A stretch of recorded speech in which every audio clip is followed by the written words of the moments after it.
सासवड परिसरात नवीन फ्लॅट घेण्याचा विचार करताय तर सर्व सोयींनी सुसज्ज अशा व्यंकटेश कन्स्ट्रक्शन यांच्या सासवड व पिसोळी या ठिकाणच्या साइट्सला नक्की भेट द्या. संपर्क Vyankatesh constructions builders and promoters, Vyankatesh apartment, shop number 5, Saswad S T stand जवळ. Phone number 955256 5058 9922 55 7955.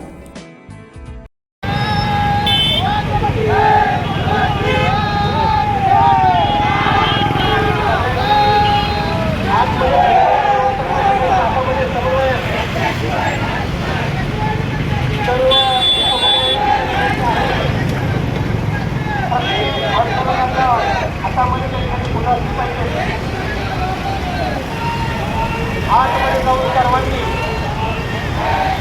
छत्रपती शिवाजी महाराजांच्या आशीर्वाद पुतळ्यासमोर उभं राहायचं. प्रत्येकाने हातामध्ये फुलं घ्यायची.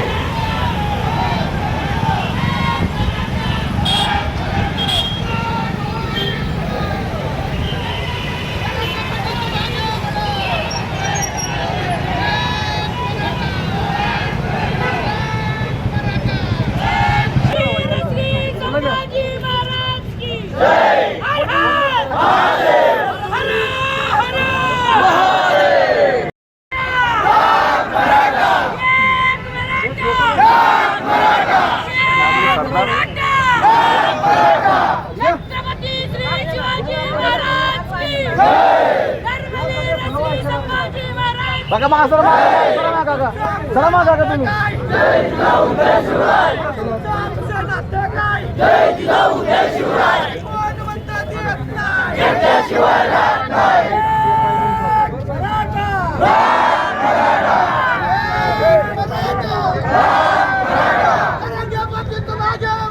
हम तुम्हारे साथ हैं. हम तुम्हारे साथ हैं. नाही कुणाच्या बापाचं. नाही कुणाच्या बापाचं. महाराज गणपते भूपते प्रजापते सुवर्णरत्न श्रीपते अष्टवदान जागृत अष्टप्रधान वैष्णिक न्यायालंकार मंडित शस्त्रात शस्त्र पारंगत राजनीती दुरंदर प्रौढ प्रताप पुरंदर क्षत्रिय कुलावतंस सिंहासनाधीश्वर महाराजाधिराज योगीराज श्रीमंत योगी श्री श्री श्री राजा छत्रपती शिवाजी महाराजांचा राजा छत्रपती शिवाजी महाराजांचा छत्रपती संभाजी महाराज की जय. शिवराय. जय शिवराय. एक मराठा लाख मराठा. एक मराठा लाख मराठा. रंगे पाटील तुम आगे बढ़ो. हम तुम्हारे साथ हैं. तुमचं आमचं नातं काय. जय जिजाऊ जय शिवराय. तुमचं आमचं नातं काय. जय जिजाऊ जय शिवराय. मराठा लाख मराठा. आरक्षणाच्या हक्काचं. नाही कुणाच्या बापाचं. आरक्षणाच्या हक्काचं. नाही कुणाच्या बापाचं.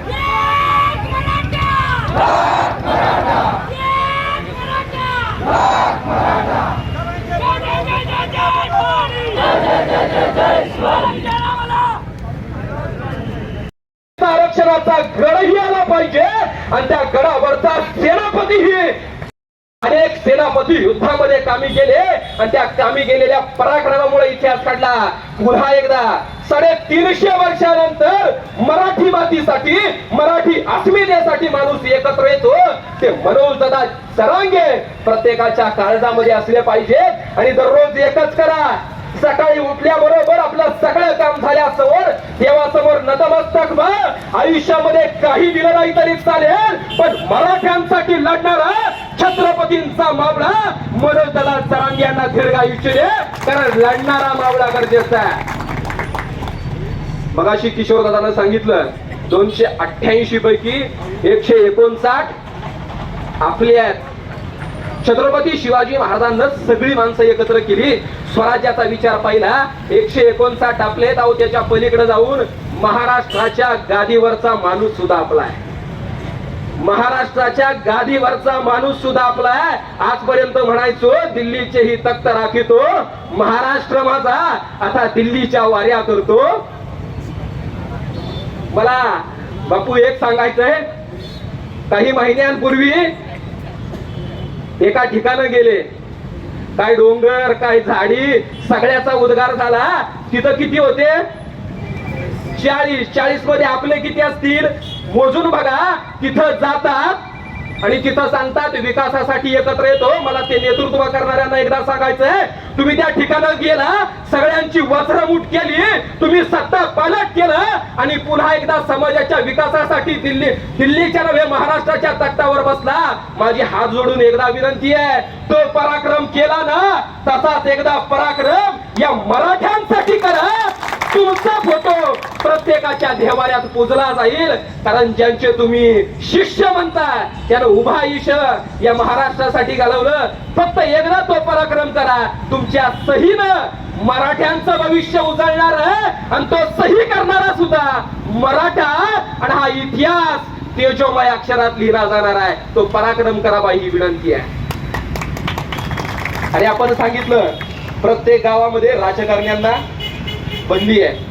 राजकारण्यांना बंदी यासाठी आहे, आपण आपल्या गावामध्ये एकही राजकारण्यांना बोलवत नाही, कारण आता आम्ही आमचं गाव सांभाळायला तयार आहे. तुम्ही आता गावामध्ये येऊ नका, आपल्या नेत्यांकडे जा आणि नेत्यांना ठामपणे सांगा आमच्या माणसांना आरक्षण मिळालं पाहिजे. आज तुमची गावामध्ये नाही तर तिथं लढण्याची गरज आहे.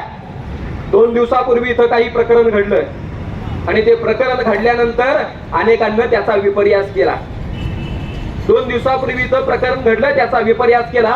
अहो हे शिवतीर्थ आहे, हे शिवतीर्थ आहे जिथं छत्रपती शिवाजी महाराजांचा मावळा म्हणून प्रत्येक जण एकत्र येतो.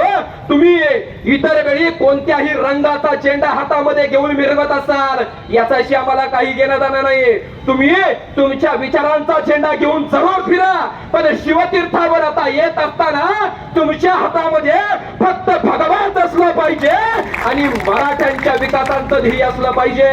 तो विचार इथं येऊन या, विपर्यास होणार नाही. म्हणून मी सगळ्यांना लाईव्ह इसूर आहे, मी सगळ्यांना इतकंच सांगेल, शिवतीर्थाला बदनाम करू नका, कारण छत्रपती शिवाजी महाराजांच्या विचारानं प्रत्येक माणूस इथं एकत्र येतो आणि एकत्र येणाऱ्या माणसाची भावना हीच आहे. मगाशी ज्या बाबांना भाषण केलं, एक मार्गानं पोराचं भविष्य अंधकारात गेले, एक मार्क कमी मिळाला म्हणून अंगावरचं खाकीचं स्वप्न गेलं. अशा कित्येकांची स्वप्न, गुणवत्ता, विकास सगळं असताना सुद्धा मातीमोल ठरला. हा लढा मला वाटतं बापू 2018ला आपण 100 गावांना 100 दिवस आपण या ठिकाणी उपोषण करत होतो.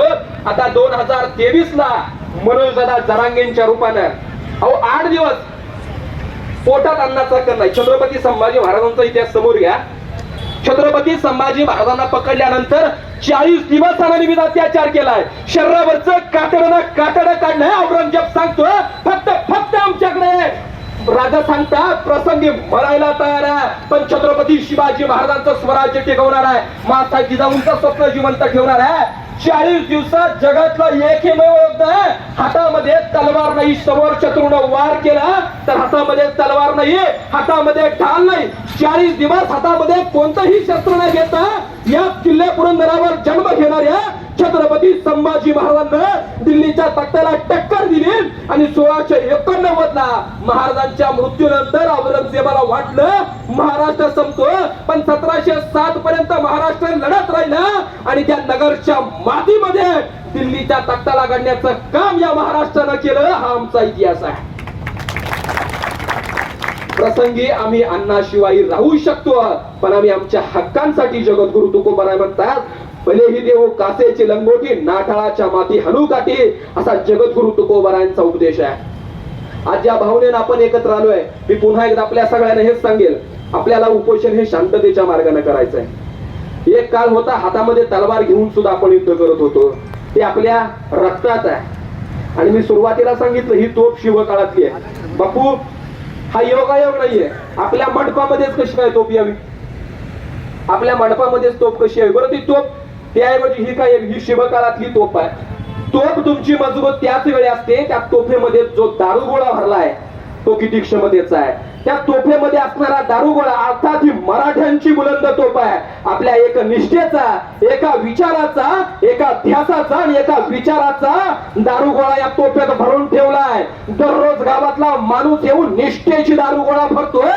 उद्या जर प्रसंग आला तर ही पुरंदरची तोफ धडधडल्याशिवाय राहणार नाही हा पुरंदरचा विश्वास आहे. हा विश्वास व्यक्त करतो. अजून बऱ्याच मान्यवरांना बोलायचं असेल तर छत्रपती शिवाजी महाराजांच्या विचार घेतल्याशिवाय माणसं एकत्र येऊ शकत. हा विश्वास यासाठी आवर्जून सांगतो.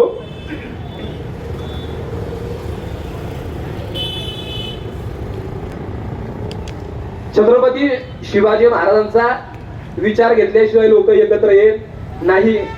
हा रंग सोडून जर दुसरा कुठला जरी रंग लावला असता तरी माणसं रोज आली.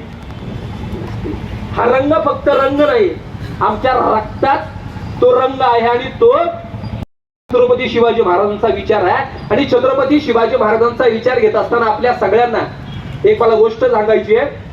आपण आरक्षणाला येत असताना बरीच लोक कामाला असतील, दररोज इथं येणं शक्य नाही, पण आपल्या गावामध्ये सुद्धा आज आमचं पिंपळे गावाला असेल, कोडीताल असेल, आपण सगळ्यांना आज इथं येऊन बसल्यानंतर दुसऱ्या दिवशी काय करायचं?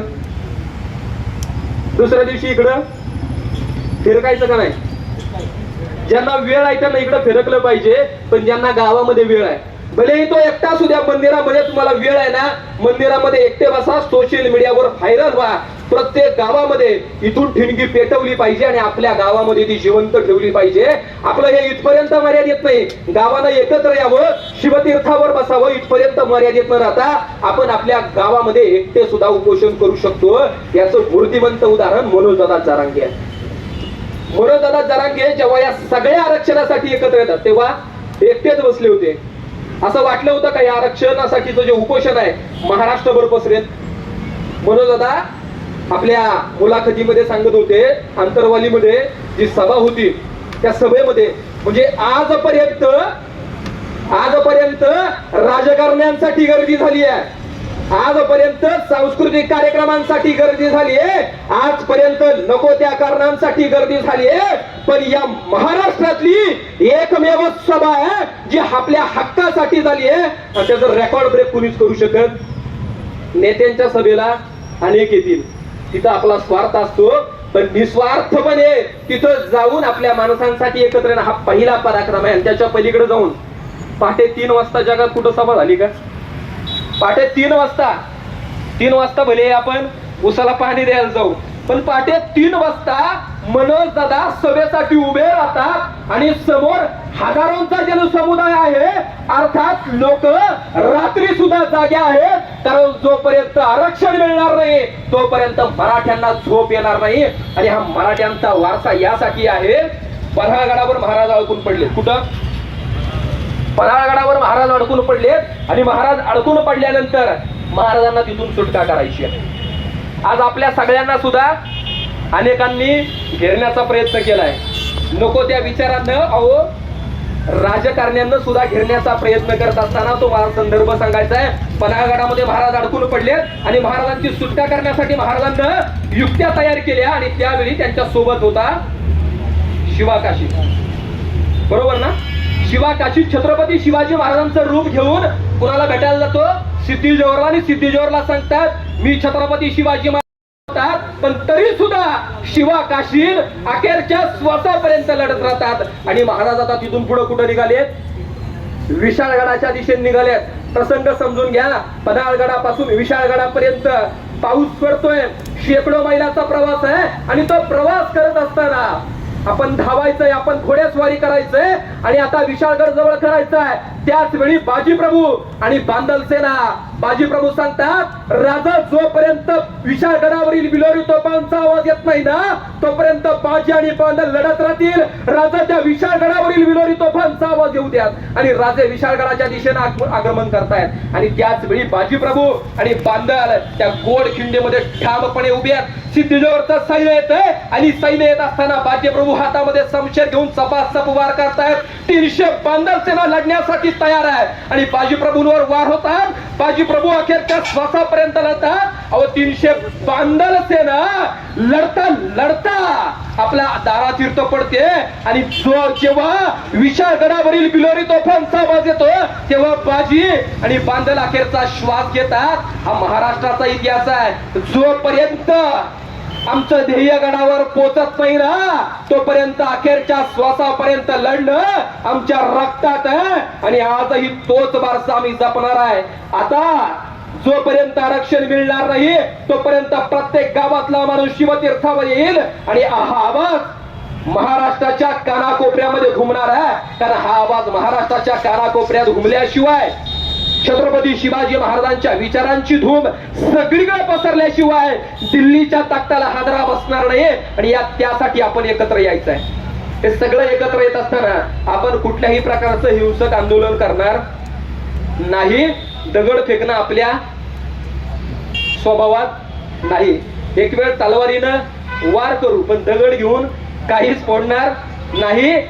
टायर जाळणं आमच्या हातात आमच्या स्वभावात नाही. प्रसंगी त्या अंतरवालीमध्ये लोकांना आपलं शेत जाळलं सभेसाठी.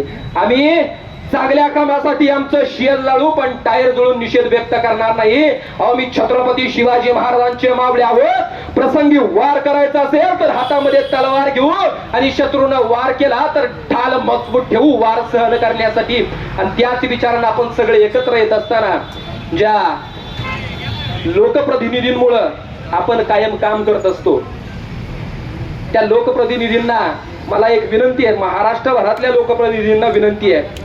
आम्ही अख्खं आयुष्य आमच्या बापदाद्यांना नव्हे त्यांच्या अगोदर प्रत्येक माणसानं अख्खं आयुष्य तुमच्या पाठीमागं हातात झेंडा घेऊन मिरवण्यात घालवलं पण अजूनपर्यंत एकाचीही पावलं इथपर्यंत आली नाहीत. अर्थात त्यानं त्यांचं भविष्य जाणून ठेवलंय पण इथं असणाऱ्या गरजवंत मराठ्यांना आता खोनगाड बांधली पाहिजे.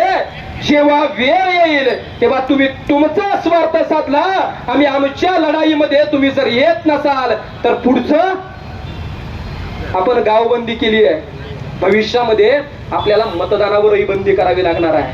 मतदानावर बंदी यासाठी करायची आहे तुम्ही तुमच्या स्वार्थांसाठी नको ते कार्यक्रम घ्याल पण इथं आल्यानंतर जर तुमच्या मतपेटीचा विचार करत असाल तर मराठी आता शून्य आहेत आणि त्याच विचारानं आपण सगळेजण एकत्र आलेलो आहोत. हा बहुसंख्य समाज तर हा विचार महाराष्ट्राच्या दिल्लीच्या तख्तापर्यंत पोहोचल्याशिवाय राहणार नाही. छत्रपती शिवाजी महाराजांचा जो गनिमी कावा आहे छत्रपती शिवाजी महाराजांचा गनिमी कावा अर्थात अफजल खानाला वाटत होतं की महाराज घाबरले. अफजल खानाला वाटलं महाराज घाबरलेत. प्रतापगडाच्या पायथ्यापर्यंत अफजल खानाला येऊन दिलं. प्रतापगडाच्या पायथ्यापर्यंत अफजल खानाला येऊन दिलं आणि अफजल खानाच्या सोबत 10 अंगरक्षक आहेत. महाराजांच्या सोबत 10 अंगरक्षक आहेत. अफजल खानाला वाटलं कवळेत घेऊन महाराजांना संपवू. अफजल खानाला वाटलं कवळेत घेऊन महाराजांना संपवू. महाराजांना गळा भेट घेतली. अफजल खानानं दगाफटका केलं आणि अफजल खानाचा कोथळा बाहेर काढत महाराष्ट्राचा इतिहास पुन्हा ज्वलंत केला. आज पुन्हा तोच इतिहास आपल्याला गिरवायचा आहे. कुणी जर आपल्याला कमकुवत समजत असेल कुणी जर हिंसक आंदोलनामुळे आपल्याला वेगळं वळण दिले असं म्हणत असेल तर आपल्याला शांततेच्या मार्गानं आता कार्यक्रम टप्प्यात आलाय. जेव्हा कार्यक्रम टप्प्यात येतो तेव्हा फक्त आपल्याला सावधाची वाट बघायची. आपली वाघर तयार आहे. जेव्हा तुम्ही आमच्यावर वार कराल आमच्या मराठी माणसांच्या अस्मितेवर बोट ठेवाल तेव्हा मात्र शिकार झाल्याशिवाय राहणार नाही आणि ती आम्ही केल्याशिवाय राहणार नाही. हा माफक आशावाद व्यक्त करतो. प्रत्येकानं या आरक्षणामध्ये आपली नोंद दाखवली पाहिजे. आणि मगाशी सांगितलं